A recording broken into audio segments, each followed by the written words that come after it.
Let us start with this. This is the Telegraph. This is Donald Trump with, by the way, just to say the ear bandage, there's a joke about it on Twitter that this is what happens when you buy a pillow on Temu.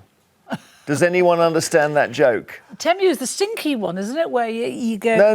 Temu's an online, some sort of online shop where everything you buy is smaller than you want it to be. Yeah. Oh, right. So anyway, that's a side thing. But the key thing is this: Trump is having this extraordinary convention, and Boris Johnson's turned up, Kevin. He has. And he said he's been in talks with him. I know, he got an hour. On what basis, though? And they're old allies. Remember, Trump called him Britain's Trump, or Britain Trump, as he called him. And he once said, Boris Johnson, when he was mayor, he hoped Trump would never come to London because he'd been rude about the city, but they've made up.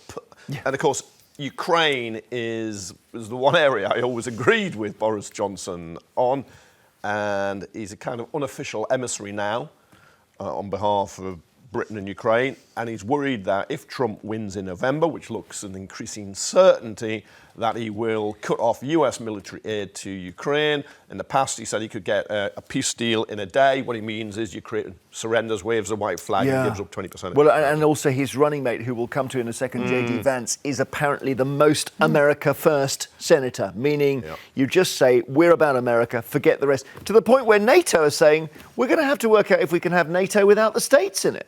Yeah, I mean, this J.D. Vance is a little bit of a worry, I think. I mean, especially if you're Zelensky, he's a terrible worry, because he's saying basically, Vance is saying basically that Ukraine will never get the territory back that's been taken from it, which is a bit of a defeatist attitude. But anyway, they will get it back if NATO get involved. But anyway, and Trump is now saying to Johnson that, he will help. But remember, Trump said fairly recently that if he was to win the election, he would end the Ukraine war in one day. Well, that's it. And I'm not entirely sure how he's going to do that. I think Kevin's just said he's just going to say to Ukraine, you're going to have to give up the eastern bit of the country. There's, by the way, Boris Johnson was also speaking on the fringes of the Republican National Convention, and this is embarrassing for a guy who charges £1 million for a speech. There's no one there. And there's 50,000 extra people in Milwaukee for the convention. So I don't know what's going on. So I saw a couple of things online about obviously everyone looking at the shooting and what on earth happened, and some animation. So let's just run the first one here. And this is just a straightforward thing where you can actually really good view of what's happening. So you'll see, there's where Trump is, that rectangle, okay? And off to the top left is where the shooter is, and the right-hand side is where the sharpshooters are. So you see how close they all were. And shooter to Trump is about 140 meters. Then there's been a different animation, very different, which, when Japan have a news story, they often animate and they use these sort of cartoon characters. This is, just before we play it, let me just say this has gone viral in China, where apparently Trump has a lot of support, which is weird because China's his number one enemy. So this is the Japanese animation of the assassination attempt.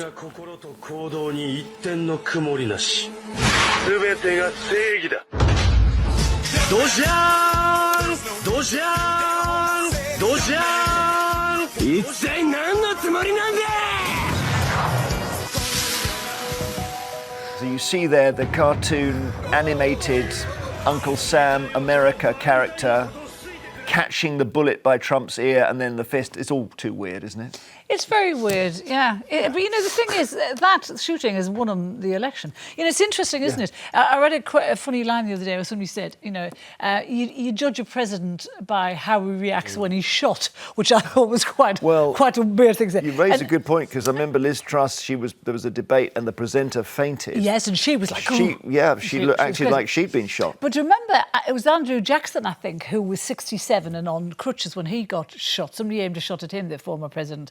And he ran at the shooter with his two sticks. And of course, Trump didn't run at the shooter, but he kind of, he was defiant. It's like the Prescott punch, isn't it? Yeah. So his running mate is J.D. Vance, who we mentioned. And again, we're getting across who this guy is. Have a look at what he's said about the UK. Yeah. One of the big dangers in the world, of course, is nuclear proliferation, though, of course, the Biden administration doesn't care about it. And I was talking about, what is the first truly Islamist country that will get a nuclear weapon? And we were like, maybe it's Iran, maybe Pakistan already kind of counts. And then we sort of finally decided maybe it's actually the UK, since Labour just took over. So we're the first Islamist country to get a nuclear weapon. He's a bigot and he's a racist. He says it was a joke. But for what it's worth, about 6% of the UK population is Muslim, not Islamist, which is a very radical description, but it's about 6%, so about 1 in 16, 1 in 17 of us are Muslim. But I think it shows the hard right in the US, their view of Britain, but it's really directed at Sadiq Khan, the mayor of London, who's had many run-ins with Trump in the past. Trump has been incredibly offensive about him. He's hid back in terms, but that's pretty grim. But Vance has always been in the camp of the great replacement theory, which is a really racist theory that somehow white people, Christian people, are going to be replaced by other people. Right, and I'm afraid it really fires up a few people in the UK too who are completely loopy about it. Okay. Well, so as this whole thing rolls on, we haven't yet heard Trump speak at the convention. He was milking it yesterday when he came on stage. One of his great supporters is a congresswoman called Marjorie Taylor Greene. She was asked in an interview about the J.D. Vance comment saying that Britain's the first Islamic country to get a nuclear weapon. So Times Radio asked her about it. She wasn't too happy. So Vance, he said that the UK could be the first Islamist country with nuclear weapons under the new Labour government. Doesn't that paint a sour picture for relations with the UK? Well, let's talk about the words of the Democrats and Joe Biden that have also labeled President Trump as a fascist, labeled all of us as Nazis and Hitler, completely lied, demonizing him so much so that a young man, a 20-year-old, which is hard to imagine, actually climbed onto a roof and tried to murder President Trump. You said that the Democrats wanted the shooting of Trump to happen. Let's talk about people like you. Where's your evidence of that? Let's talk about people like you. But where's your evidence of those demonize claims? People like me, President Trump. I have some of the most highest amount of death threats because of people like you, because you choose to only take certain words from people, and then that's what you want to report. Shame on you. Shame on you. But where's your evidence? No. You're the problem. And where's this woman from? The Times. You're London. from the Times? Okay, you're ridiculous. And you're the problem in our country. You lie about people like me. This is the first time you've ever talked to me. I want you to know, I'm a regular person like you. I'm also a mom. I have 3 kids. And we have to put up with the most unreal amount of because of little liars like you that take your job and turn it into political activism. Your job is the press. You should report the news, not lie. Not lie about it. You don't get to ask any more questions. I'm done with you. Because you're the cause. You're One the more cause thing. You of call our the country. Democrats a No. party You're of the cause of our paedophiles. Do you have any country being response to divided. that? You're the cause of our country being divided. You're the cause of President Trump almost being assassinated. You're the cause of everything wrong where's in your America. evidence for those claims? No. You're done. You're done. Yeah, go back. Thank Go back. you.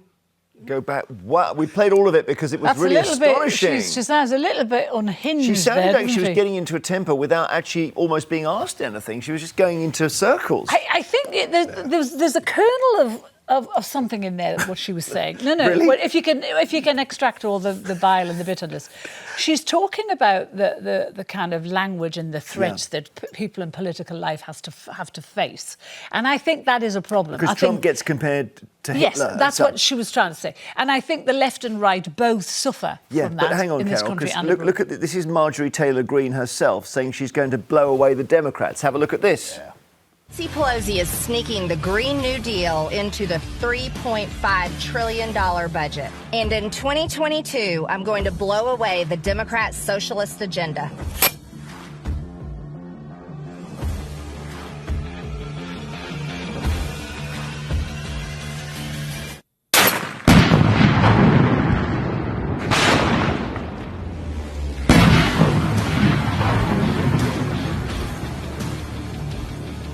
Makes you grateful for Nadine Dorris, doesn't it? Oh, Nadine is sane and rational compared Absolutely. to... She is several dangerous. sandwiches short of the full That's picture. bad because that is really bad. glorifying a weapon.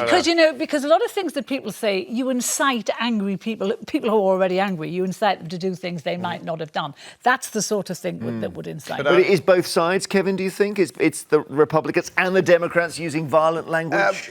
Yeah, we all, to some extent, use violent language. Look, stab him in the back, target them. It's always fight, battle. We could It's worse in that case. We could probably be Oh, better it's if we worse. could take some of that out, including me. But I think it's part of life. But I think we use that language. It doesn't mean we want someone to be physically stabbed. But I think in the state at the moment, there are some on the left, not really the Democrats, but further left. But it's mainly on the right. It's the MAGA movement, and it's Trump himself. He's incited so much of it. But she, Marjorie Taylor Greene, that's is not good. off the scale. She's never even met this Times But, you know, reporter. making I all wonder sorts in of this assumptions. country why any woman would want to be a politician anymore. I really do, because of the, and I said a bad word there, because of the stuff that they take online, the trolling, the threats. You know, women routinely in politics get death threats and rape threats. I mean, it's shocking. And look at someone like Stella Creasy. Yes. Look at, Rosie, all sides.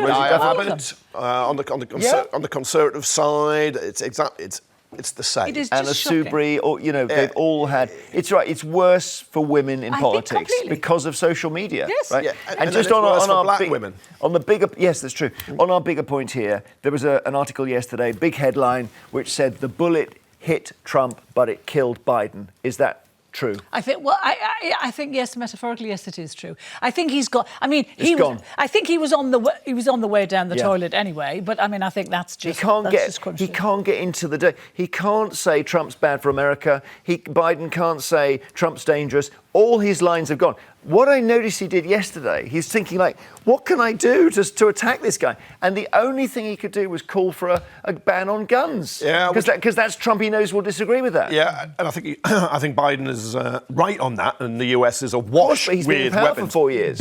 But it's Trump almost died, almost assassinated, but he wasn't, and it's right. Look, you contrast Biden looking very doddery compared to a man who's punched in the air and he's survived. And he's got a new lease of life from it. My looks fear, amazing now. My fear by picking Vance is he doesn't want to unite America. He just wants to continue down his path, and he can get worse, not better, as a politician. Vance can also take some of the flack as well, because he'll get Vance to say some of the more unpleasant stuff, and people will expect that from Vance and not him. No, I think so Trump it's deflect. Like you say, Trump, you can see, is planning to be softer. I think so. He's not going to be raging. And it was interesting, after he was shot, lots of people were shouting on his behalf from his party. He wasn't. He was being very measured. He wasn't triumphant. He wasn't angry. He was very... And I thought, oh, my God. And other people were doing it for him. He's been told to say, Trump, I mean, not that anyone could tell him anything,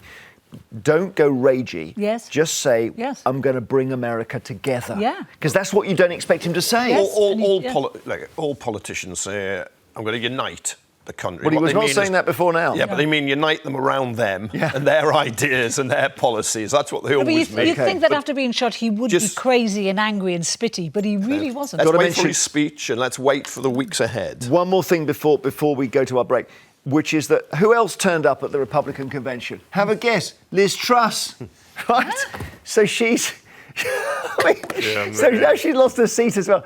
What's going on? Who pays for this? Well, she's got 160 grand a year because she's an ex-prime minister. So she can afford to fly around the world being Liz Truss. I mean, that's hysterical. Is there a point at which she can be grounded or something? I mean... No, but, over here, everybody laughs and groans when they see her. Over there is a section on the right with a lot of money that'll pay for her, and so she can go and say, the deep state in Britain tried to pull me down. We all laugh at her. She lost her seat as well as a 49-day premiership. But over there, they will nod in their ignorance. OK, well, we always have Trust Watch here.